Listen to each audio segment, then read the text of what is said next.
Hey guys, it's Kat and I'm back today with a foundation wear test. Now, this month for me, I'm doing so many eyeshadow palette reviews, so I thought I'll break it up.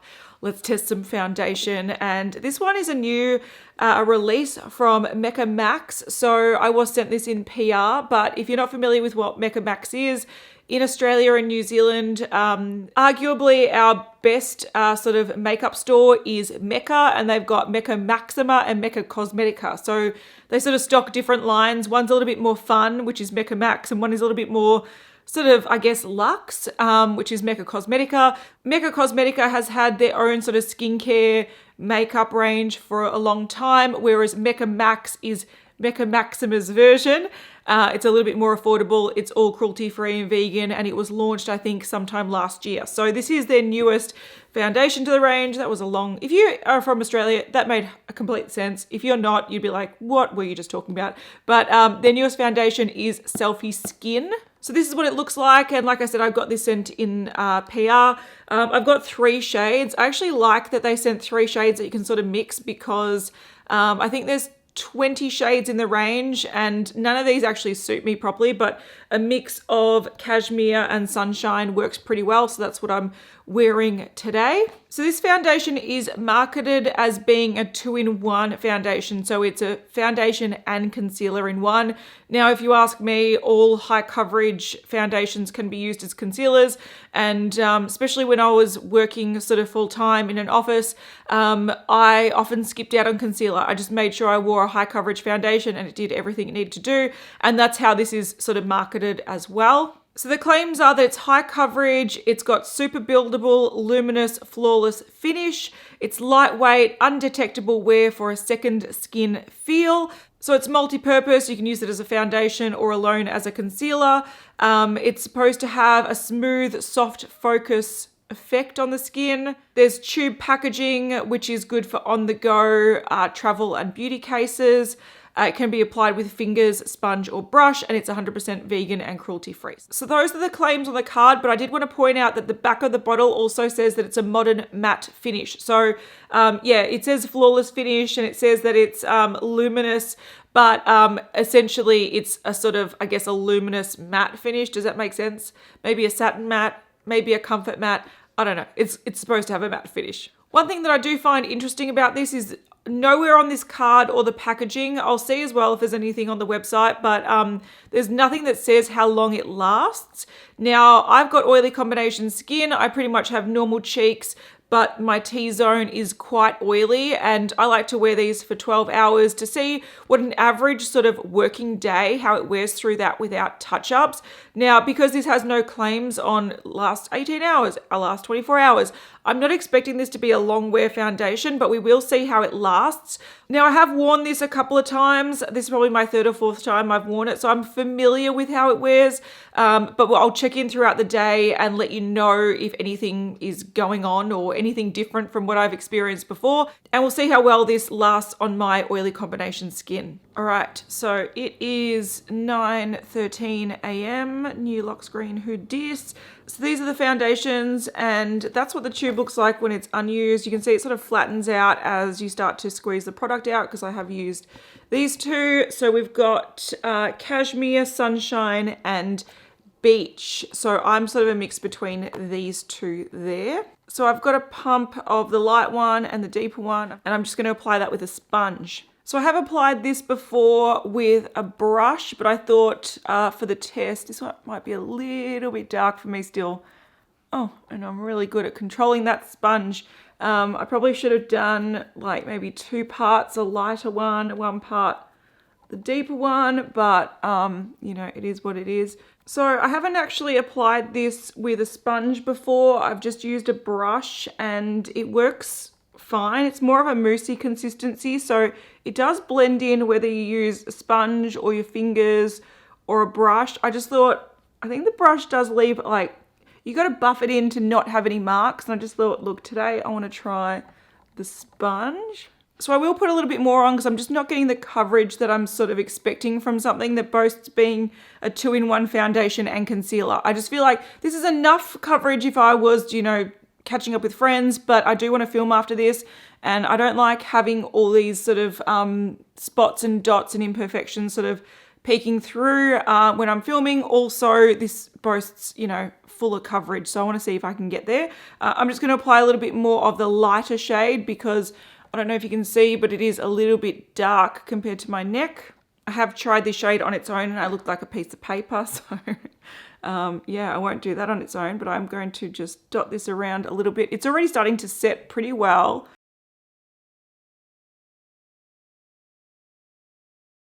All right, with one more sort of pump just to build up sort of the middle area of my face a bit. I also just blended it down my neck a little bit with that lighter shade.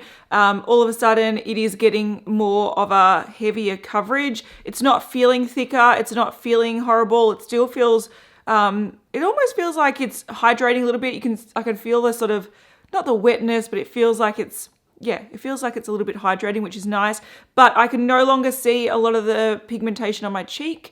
I can see like the odd dot, but that's fine. But the general redness in my cheeks is gone.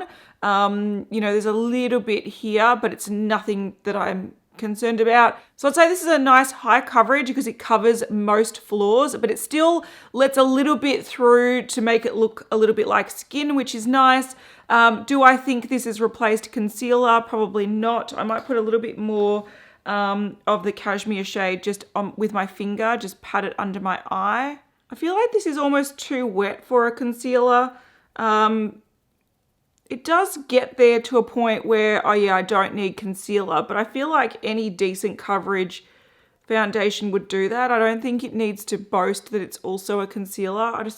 It's very wet looking at the start. I'm curious to see how this sets with powder, but you can see, like, you know, it's got decent coverage when you build it up. I just think to get this coverage, I feel like I'm working at it a little bit. And with a normal concealer, I would use just a fraction. I'd take the smallest amount and it'd blend quite easily. And I think because I've had to build it up under my eyes, it looks very yellow under my eyes. So I don't, even though this, yeah, technically you can use it as a concealer, but like I said, technically you can use any sort of higher coverage foundation as a concealer. I don't think this is the way I'm going to use it because it just feels a little bit heavier under my eyes. It looks a little bit darker because I've had to build it up more, and it looks really, I don't think it's as easy as concealer. I'm going to actually take some off because I feel like it's looking a bit oompa loompa under my eyes, which I don't like. So yeah, I'm going to have to go and powder this before this creases. I can already tell that it's starting to settle into the creasy areas because it's more liquidy than a traditional concealer and it's not setting as fast as a normal concealer. But this looks quite dewy for now, but I think if I powder it down, it's going to look really natural and nice. It does have sort of decent coverage, not full coverage, but it's a higher coverage foundation when you build it up. If you just apply one layer, it's more medium coverage, which is still quite nice. It feels very light on the skin, which is quite nice as well. I just feel like it's a bit heavy under the eyes. And it doesn't emphasize pores, but it doesn't blur pores. So I can see pores, but it looks just natural and there's no streakiness, there's no patchiness. It feels very moist on the skin, which is quite nice. So I'm going to go off and powder this and finish my makeup. I won't put concealer on so we can test it as the 2-in-1 sort of claim, and I'll be back. All right, so I've put my makeup on and I just wanted to clarify as well, I put no primer on. I don't like to use primers in my wear tests because primers can really change the effect of a foundation, and I don't want to give false hopes that a foundation wears really well or looks really flawless, but it's actually the primer doing something. So I'm not wearing any primer today. I usually try not to wear highlighter so I can see when the oils are breaking through and it's not actually just the highlighter, but I totally forgot. I went into automatic mode and I just chucked on my Project Pan highlighter.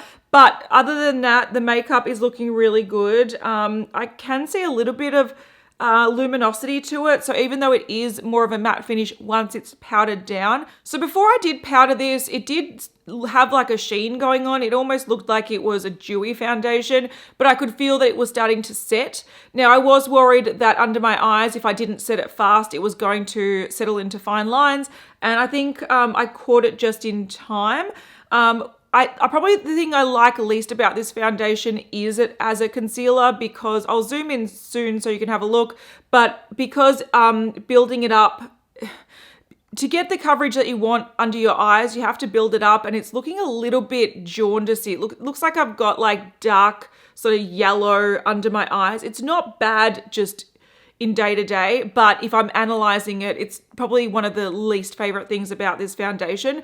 Otherwise, look, I can see that it's got a little bit of luminosity to it, so it's not a flat matte, but definitely powdered. It feels, touch dry. It feels really set. So that's a good thing about it as well. All right, I thought I'd have a bit of a zoom in so you can see there's a little bit of luminosity on my skin. Like, it's completely set and touch dry, but you can see there's a bit of a glow. So it is like a matte finish, but it looks like it's got a bit of healthiness to it. You can see under my eyes, it looks a little bit yellow there, and I don't think it's covered the bags well enough. Like, I can actually see, like, I don't know, it just looks like I'm tired, but I don't feel tired. So I think that this, even though a higher coverage foundation is good for covering like blemishes and whatnot on your face, I think under the eyes, it doesn't work super well as a concealer. The rest of the face looks pretty good. You can see some sort of imperfections poking through, but it looks quite normal skin, which is quite nice. So I'm liking the feel of it. I'm liking the look of it. I also want to point out that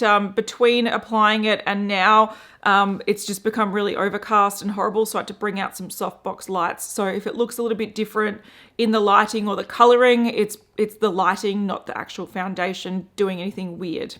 All right, we're back, and it is now 2:19. So this has been on for 5 hours, and the good thing is the sun has come out a little bit, so it's a little bit more accurate, hopefully, on camera. I had a look at the footage before. It looked really hideous. In person, it looks a lot better. So if you looked at it before and thought, oh, you look like crap, it was the lighting. Not much I could do. This is starting to get dewy, I'm not going to lie. So even though it is that sort of, what is it? What do they call it? A modern matte finish. It has gone dewy pretty fast. It probably started going dewy maybe 2 hours ago. It hasn't started breaking down, which is fantastic. I don't mind a glowy dewy look. So you can see that this is highlighter, but this is all dewiness. Around the nose is all dewiness, chin is all dewiness. So this is no longer matte in my opinion. So even though I think this actually does look pretty good, and I think it looks good in the monitor as far as I can see, and this is probably more accurate than, like I said before, with the artificial lights, but I think the worst part about this, it's not the dewiness, because that is totally fine. I think it's the under eye area. It looks a little bit cakey. It looks a little bit yellow, and I just don't really like it. So I wouldn't use this as an under eye concealer.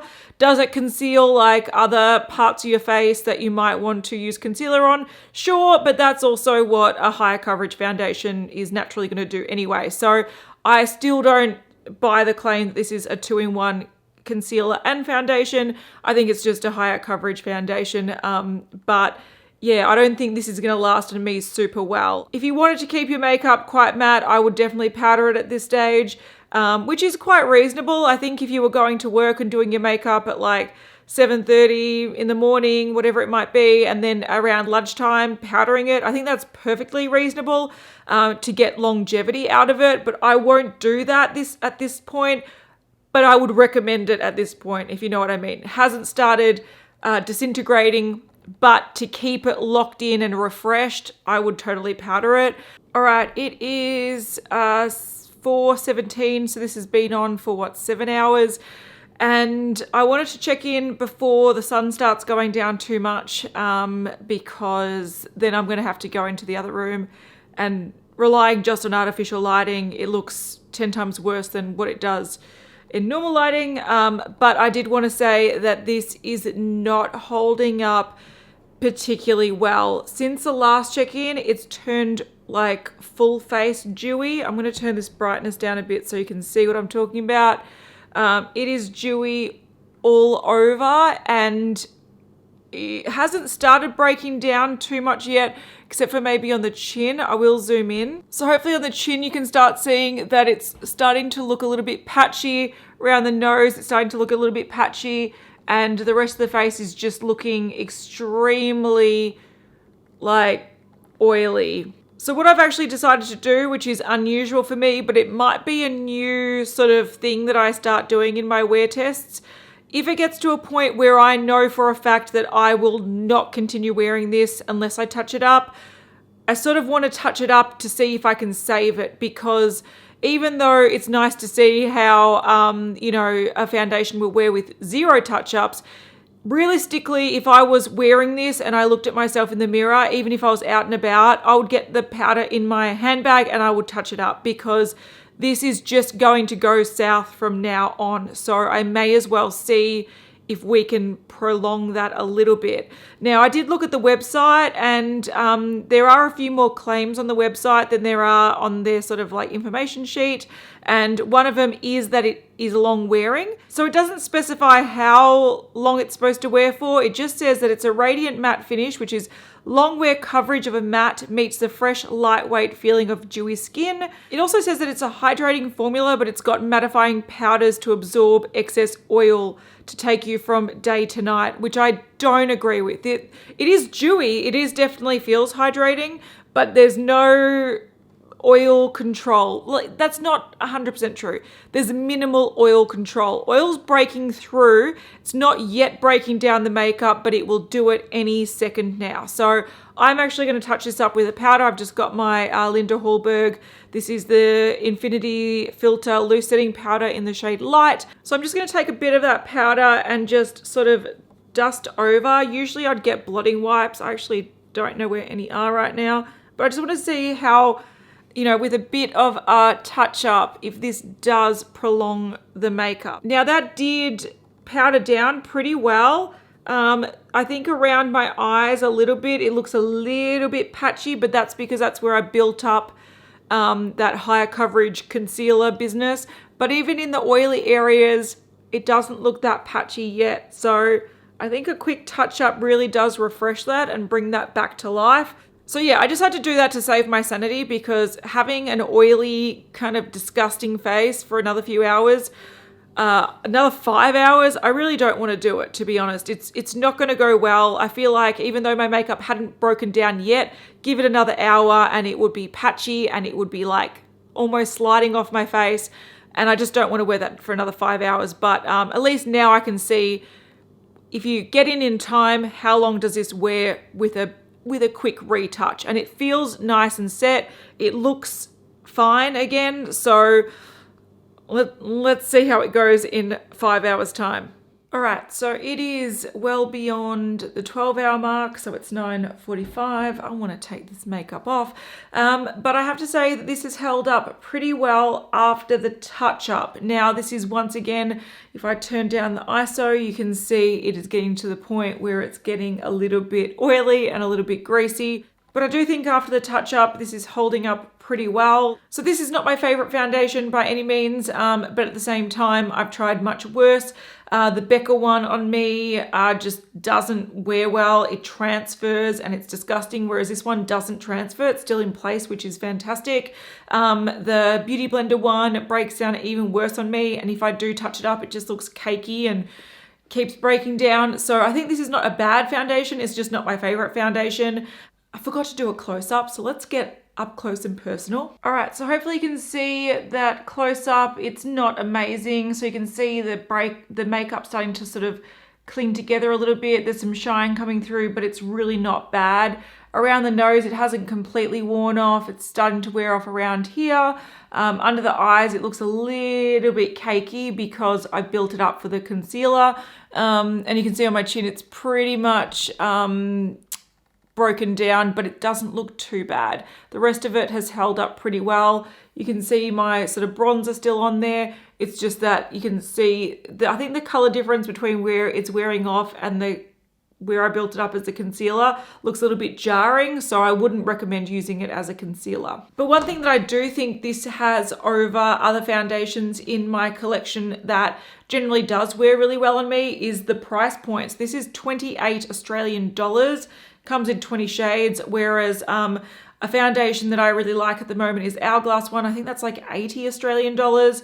Another one I really like is a Lancome one. I think it's 60 Australian dollars. So the fact that this is 28 Australian dollars is pretty good. If you're in Australia especially and you want a decently priced vegan cruelty-free foundation with a decent shade range. So this, I'll put the shade range on the screen. It has 20 shades and they do go from quite fair to quite deep, which is quite unusual in Australia for this price point. Now, when I say that, this is 28 Australian dollars, and that is like the comparison, like I think Revlon Color Stay is like $30. So this is not a bad foundation for the price. So yeah, like I said, the pros are the price. I think the pros are that it's very easy to apply. So I've applied it with brushes, I've applied it with a sponge now, and because it's more of a moussey consistency, it applies just really easily. So if you want a foundation that you can just chuck on in the morning and it only takes a few minutes, you don't have to worry about streakiness, I think this is a good option. And I do think it is quite comfortable for a decent coverage foundation, so it doesn't feel too heavy or too cakey on the skin, and it does have that hydration element, so it doesn't feel too dry on the skin as well. The con is definitely that this is not a 2-in-1 concealer and foundation. It's just a foundation that you can either apply sheerly for like low to medium coverage, or you can build it up to medium to high coverage. And by the nature of a high coverage foundation, you can cover a lot of sins. I wouldn't cake it under my eyes. I don't think it looks very flattering. I think it looks like a different color. It sort of builds up to look a little bit more yellow. And I would just prefer to use a normal concealer. All right, guys, I'm going to end it there and I'm going to take off my makeup. But if you liked this review and you liked the fact that I touched it up before it got too out of hand, let me know, because I know some people like seeing me wear a foundation with no touch-ups and see how oily and gross it can get. But realistically, that's not how I wear the foundation. So even though it shows how it reacts over time, it's not indicative of how I would normally wear a foundation and how I'll just let it go. So this is more really realistic to how I would wear a foundation, and it shows that it is salvageable. If you get quite oily, you can easily fix it with a bit of powder and it will last easily to the 12-13 hour mark, which is not bad. So yeah, let me know which one you prefer, the touch-ups or no touch-ups, and I'll see you guys in the next one. Bye.